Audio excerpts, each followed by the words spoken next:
The book of Genesis, which we just commenced reading in synagogue, is a book about beginnings.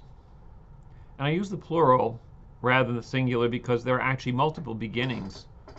And each subsequent beginning connotes a higher level of morality and a higher level of spiritual development than its predecessor. So allow me to talk about what I see as the four beginnings of the book of Genesis. The first we know. The first is the creation of Adam and Eve, Adam v'Chava. And it's significant because human beings are distinguished from any other creatures on earth. They have knowledge and capabilities which allow them to sort of stand alone and to stand apart from the entirety of God's creation. The second beginning is 10 generations later in the time of Noah.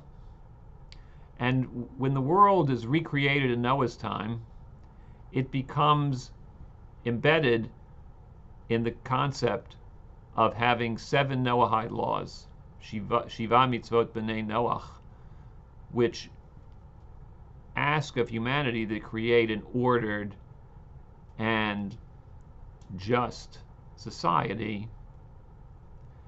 The third beginning is that of Abraham and Sarah, because until that time, the idea of monotheism was alien to the world. It was a world of paganism and idolatry. And Abraham and Sarah brought a different sensibility to all of the world, and it's that sensibility that continues to serve as a guiding star to much of the world even today. And finally, the last, what argue, beginning is in the time of Jacob's sons. Because until that time, Judaism was a province of a single family and was transmitted through a single son. And yet, once we have 12 sons, we suddenly have the idea that the Jewish people have the hallmarks of what's going to become a nation.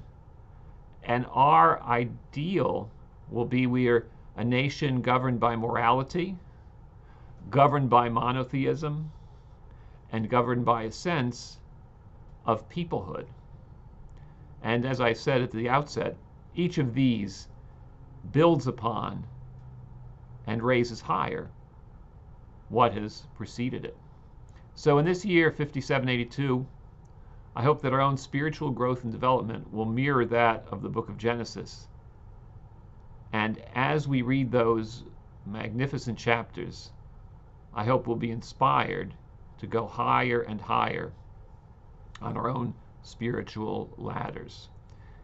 This is Rabbi Scott Hoffman of B'nai Shalom of Olney, and I'm wishing you health and especially safety in these challenging times.